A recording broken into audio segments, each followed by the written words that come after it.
Salut tout le monde, très urgent et très bonne nouvelle mes chers amis. Depuis Kidal, Burkina Faso et le Niger. Mes chers amis, aujourd'hui lundi 8 janvier 2024. La première bonne nouvelle, mes chers amis, des surprises à Kidal. Je vais vous lire ça tout de suite mes chers amis. Des renforcements se poursuivent dans la ville de Kidal. Mes chers amis, je vais vous montrer les images. Ça, c'est la première bonne nouvelle. La deuxième bonne nouvelle, démonstration de force des nouveaux équipements militaires avec des forces spéciales, mes chers amis. Quand vous regardez ça, vous allez sentir que vous n'êtes plus au Mali, que vous êtes dans un pays vraiment, dans un pays très puissant comme la Russie ou les États-Unis. Donc après, on va vous montrer ça. Mes chers amis, notre nouvelle monnaie est presque prête. Aïe! Il y a tremblement de terre en France et à la CEDEAO. Mes chers amis, ça chauffe. Après, on va vous donner des détails. Mes chers amis, le capitaine Ibrahim Traoré vient de créer 5 nouveaux bataillons. Allahu Akbar. Le chef de l'État, le capitaine Ibrahim Traoré, a décrété vendredi la création de 5 nouveaux bataillons d'intervention rapide à Titao, Djubo, Toma, Kanchari et Pama. Bravo au FDS et VDP du Burkina Faso. Mes chers amis, la troisième nouvelle est une excellente nouvelle aussi. Les forces armées nigériennes sont en train de gagner contre les terroristes. La sixième nouvelle, la France, à travers les médias français, les médias mensonges français sont en train d'accuser le Niger d'avoir massacré les civils, alors que c'est faux. À chaque fois qu'on tue les terroristes, la France vient nous dire que ce sont des civils. C'est comme si nous sommes aveugles et ce sont eux qui connaissent qui est terroriste et qui n'est pas terroriste. Mes chers amis, je vous ai dit que les politiciens ne sont pas bien. Le politicien malien Moussa Mara est sorti critiquer la transition malienne. Moussa Mara vient de dire que le Mali est un pays démuni, qu'il n'est pas souhaitable de consacrer tout notre budget à l'armement. C'est-à-dire, Moussa Mara est contre le fait que le président Assimi Goïta est en train d'acheter des armements. Vous voyez, depuis que les nouveaux drones sont venus là, les jaloux commencent à maigrir partout. Vous voyez, c'est un Malien qui dit qu'il n'est pas content parce qu'on est en train d'acheter des armes. Ça, c'est très grave. Après, je vais vous montrer ça. Hein. Voilà des gens qui se disent intellectuels. Mes chers amis, on va tout décortiquer aujourd'hui. Vous voyez ces habits-là, ce sont mes parents burkinabés qui m'ont acheté ces habits-là. Je salue le pays des hommes intègres, le peuple du Burkina Faso, qu'Allah le Tout-Puissant vous bénisse. Mes chers amis, je suis burkinabé aujourd'hui. Vous voyez comment je suis habillé? Voilà. Je parle moré, hein. Attention. Donc, mes chers amis, la première bonne nouvelle, nous allons partir à Kidal. Mais avant de cela, je vous prie de venir vous abonner sur ma chaîne YouTube qui s'appelle Sékou Tounkara les politologues. Quand vous cliquez le lien sur le profil, je porte un képi blanc et un t-shirt blanc. Pour vous abonner, à votre droite, il y a une écriture noire ou rouge où est écrit s'abonner ou subscribe. En anglais, c'est subscribe. Vous cliquez sur ça, vous êtes déjà abonné. Pour ne pas rater mes vidéos, cliquez sur la cloche de notification, vous n'allez rien rater. J'ai fait des vidéos en français et en bambara djoula. Mes chers amis, nous commençons les choses sérieuses. Allons-y à Kidal tout de suite. Voilà les surprises et les bonnes nouvelles depuis la ville de Kidal. Mes chers amis, le renforcement se poursuit. Vraiment, ça va bien à Kidal aujourd'hui. Mais avant d'aller, j'ai oublié, le premier ministre Choguel Kokala Maïga nous a dit de nous marier. Hein. Le premier ministre Kokala Maïga nous exhorte de nous marier à 2 ou 3 femmes. Voilà, 3 femmes. Que quand tu viens de l'AIS, tu es burkinabé ou nigérien, alors il faut avoir une femme dans chaque pays, les 3 pays. C'est-à-dire quand tu es malien, tu dois marier une burkinabé et une nigérienne. Quand tu es nigérien, tu dois marier une malienne et une burkinabé. Quand tu es burkinabé, tu maries une malienne, une nigérienne plus une burkinabé. Ça fait 3. En tout cas, moi, je n'ai pas de réponse parce que moi là, donc il y a problème chez moi, je ne peux pas. En tout cas, pour le moment, je regarde d'abord. En tout cas, je vais aller faire un tour au Niger pour voir comment les choses se passent bien. J'ai déjà quitté le Burkina, donc je vais aller au Niger. Donc mes chers amis, voilà ce qui se passe. Donc nous allons partir à Kidal tout de suite. Mes chers amis, il y a des bonnes nouvelles à Kidal, dans la ville de Kidal. Écoutons Ce qui se passe à Kidal tout de suite, je vais vous montrer ça tout de suite. Édition écho de la 8e région. À Kidal, les éléments de la gendarmerie nationale participent régulièrement aux patrouilles en ville. Ils veillent sur la sécurité des populations. Cette dynamique vient d'être renforcée par l'installation du commandant de la région numéro 9 de la gendarmerie, Elmedi Al-Agbaka, Sidi Elmedi Al-Baka, Benogo Fofana et Tayeb Adjaouyakoye. Renforcement des capacités opérationnelles de la gendarmerie nationale à Kidal grâce à l'installation du commandant de la région numéro 9. Le lieutenant-colonel Issa Tangara est arrivé hier à Kidal. Depuis le 14 novembre, le personnel de la gendarmerie est à Kidal ici, auprès des autres forces, afin de mutualiser les efforts pour que la quiétude et la paix reviennent dans cette partie de notre patrie.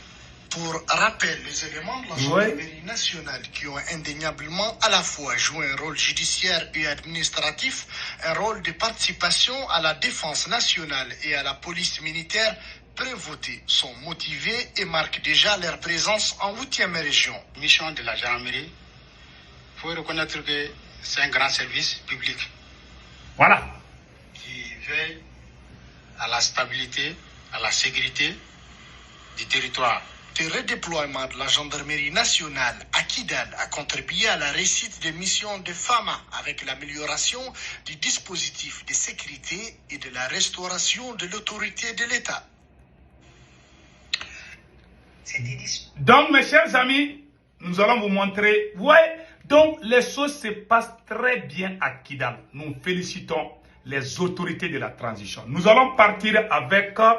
vous voyez, ça c'est le gouvernorat de Kidal. Nous pensons que c'est la plus belle image de l'année 2023. Le drapeau malien qui flotte depuis le haut bâtiment du gouvernorat de Kidal. Ah ouais, on est au petit Paris comme ça. Ça c'est Kidal, hein. Ça c'est pas les États-Unis, hein. Voilà, ça c'est Kidal comme ça. Ouais, tout est joli là-bas maintenant là. Il y a les jolies maisons, il y a aussi les jolis... Donc ouais, donc tout se passe bien. Mes chers amis, nous allons vous montrer une démonstration des forces armées maliennes. Mes chers amis, cette vidéo, quand j'ai regardé, ça m'a donné vraiment... Voilà, écoutons maintenant. Remis par le président de la transition, le chef de l'État, colonel Assimi Goïta, à l'armée de l'air, ces drones sont de type TB2. Sur le tarmac de l'aéroport international président Modibo Keïta Sénou, des aéronefs non habités prêts pour la surveillance et le combat. Le renouvellement du parc drone est un geste de portée. Voilà. Il exprime d'abord les résultats tangibles des drones sur le théâtre des opérations et ensuite la volonté de libérer littéralement l'ensemble du territoire et exprimer notre souveraineté nationale. Avec cette nouvelle station de drones, c'est tout le peuple malien qui est fier. Fier parce que le Mali, outre ces drones, dispose des hommes braves et bien formés qui mènent nuit et jour des combats rudes. Ces hommes sont alpha et oméga. Ils sont au début et à la fin de toute opération.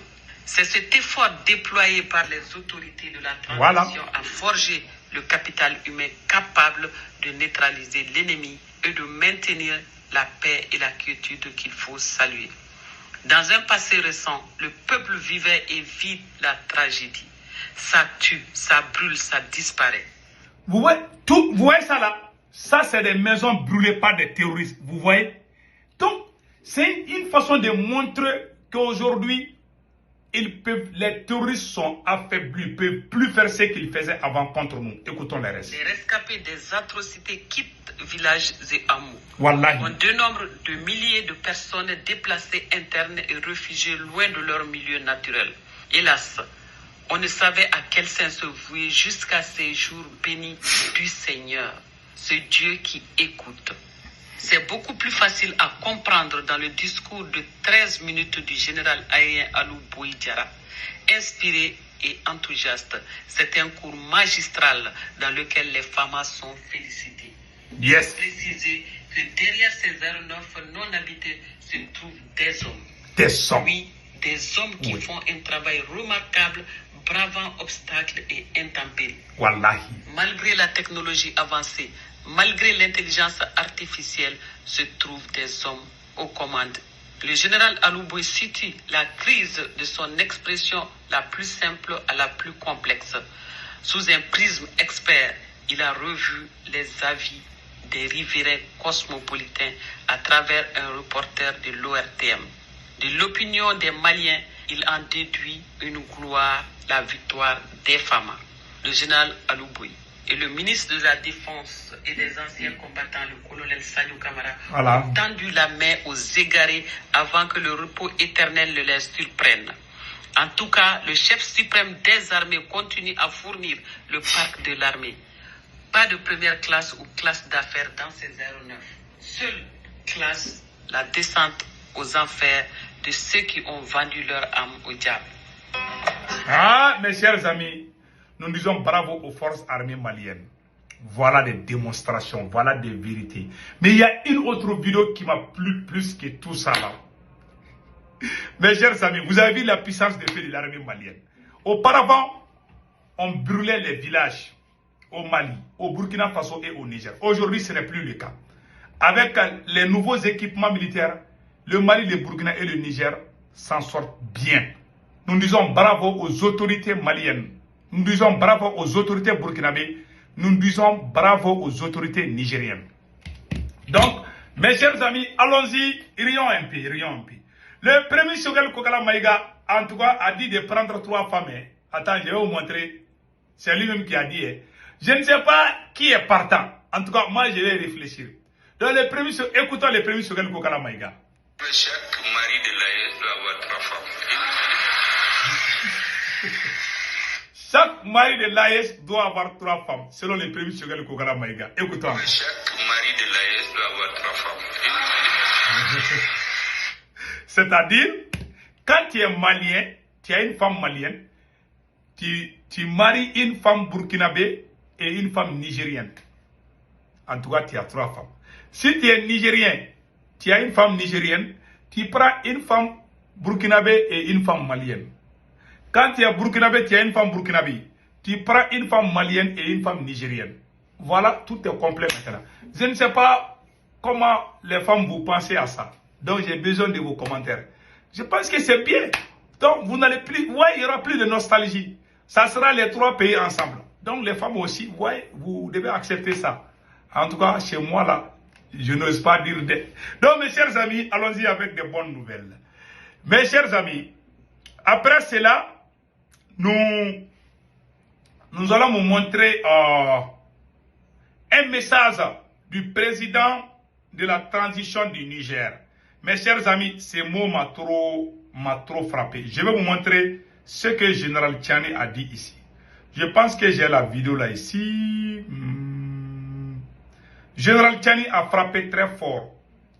J'arrive pas à trouver la vidéo, mais la prochaine fois quand je vais venir, je vais vous montrer cette vidéo. Quand vous allez écouter, ça vous encourage. Ça ne vient pas de moi, Sékou Tounkara, mais ça vient du général Tchani. Donc, mes chers amis, nous allons revenir au Mali. Mais avant cela, les médias français sont en train d'accuser le Niger. Voilà, les médias français accusent le Niger. Ça, c'est pas sérieux. Ils accusent le Niger, l'armée nigérienne. Pendant que l'armée nigérienne est en train de gagner contre les terroristes. Voilà, ces voyous vont s'asseoir sur leurs médias pour dire que les soldats nigériens sont en train de tuer les civils. Alors que c'est fou. Donc, mes chers amis,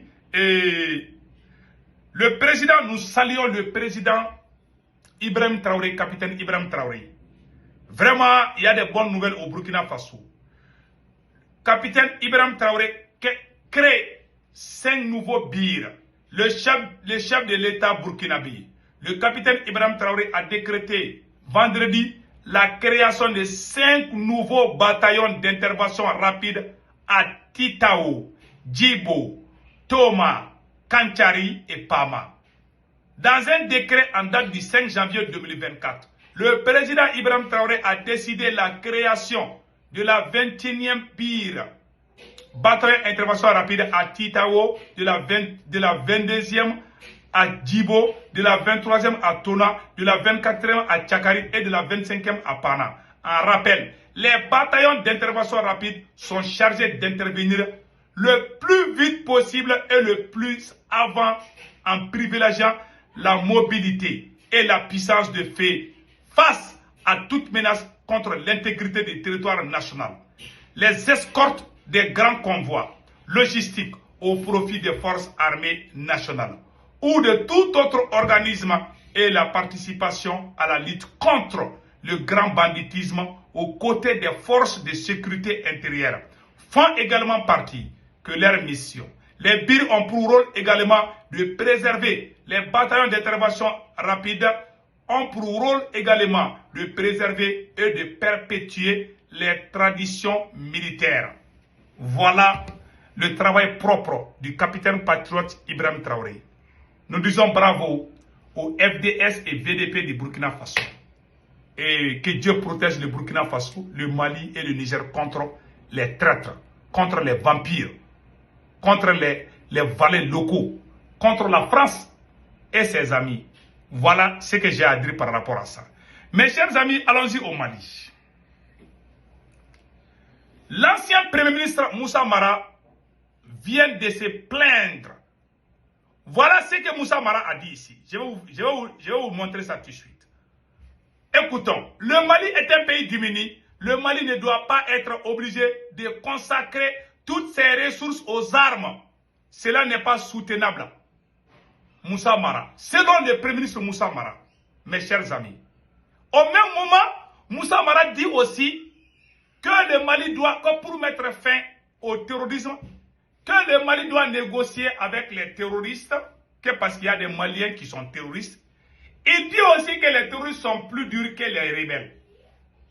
On va vous montrer ce que Moussa Mara a dit. C'est une grande déception. Comment quelqu'un qui se dit intellectuel peut dire des choses comme ça? Écoutons Moussa Mara tout de suite. Après, on va donner des détails. Écoutons. Le Mali est un pays démuni.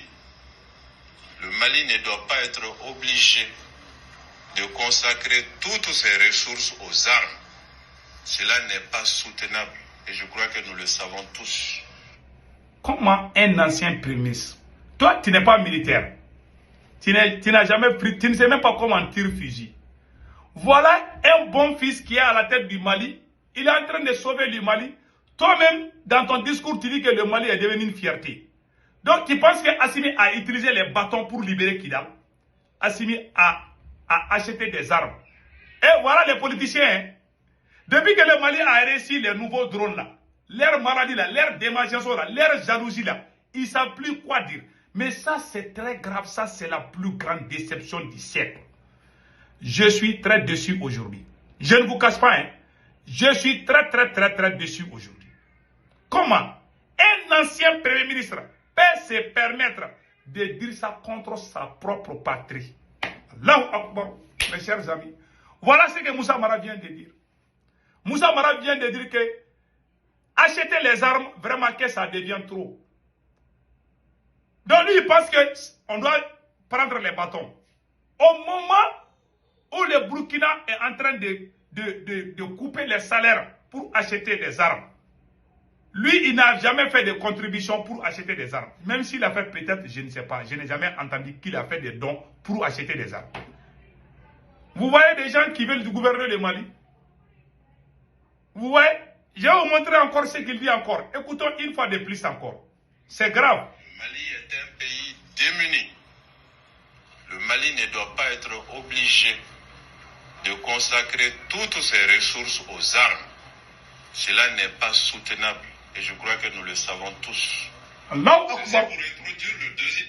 Vous voyez maintenant? Vous voyez maintenant? Voilà quelqu'un qui veut diriger le Mali. Comment toi tu peux dire à ton pays de ne pas acheter des armes? Qui va nous sauver? Il y a des déplacés. Jusqu'à présent, les touristes commencent à faire des attaques. Le fait qu'il y ait des nouveaux drones là, voilà maintenant il y a jalousie partout. Mais c'est très grave. Monsieur.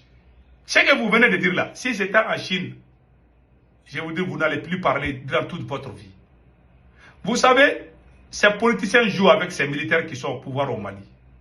Au début, il a commencé à flatter le président Assimi Goïta. Assimi est une fierté. Allez, aujourd'hui, tout le monde peut se glorifier du Mali. Et la même bouche de la même personne dit aussi qu'on ne doit pas consacrer toutes nos ressources aux armements. Aux armes. Si on n'achète pas d'armes, comment on a libéré Kidal? Est-ce qu'on a utilisé les bâtons pour libérer Kidal? On a utilisé les armes pour libérer Kidal. Si on n'était pas armé, on allait être humilié.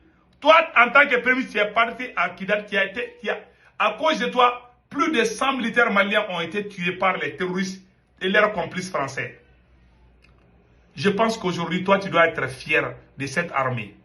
Tantôt, tu dis, on félicite président Assimi, le Mali est bien aujourd'hui, le Mali a une voix. Tantôt, il dit que non, achetez les armes. Voilà des gens qui ne savent même plus quoi. Vous prenez les gens comme... Vous pensez que les gens sont des cons? Tu penses que les gens sont des cons? Voilà un politicien qui dit, le voilà Moussa Mara, un ancien premier ministre. Tu te lèves, tu dis que non. Et puis pire encore, écoutons, il dit qu'on doit négocier avec des terroristes. Ouais, et puis il fait, écoutons-le encore. Je profite de cette occasion, et je l'ai dit dans le document, qu'il ne faut pas oublier nos compatriotes qui sont engagés dans l'aventure terroriste. Parce que les groupes terroristes ont aujourd'hui plus d'impact sur la sécurité de notre pays que la rébellion. Si on veut obtenir... Quand les groupes terroristes ont plus d'impact sur la sécurité que les rebelles, nous demandons à Moussa Mara qui est terroriste et qui est rebelle. Qu'il nous montre la différence. Quelle est la différence?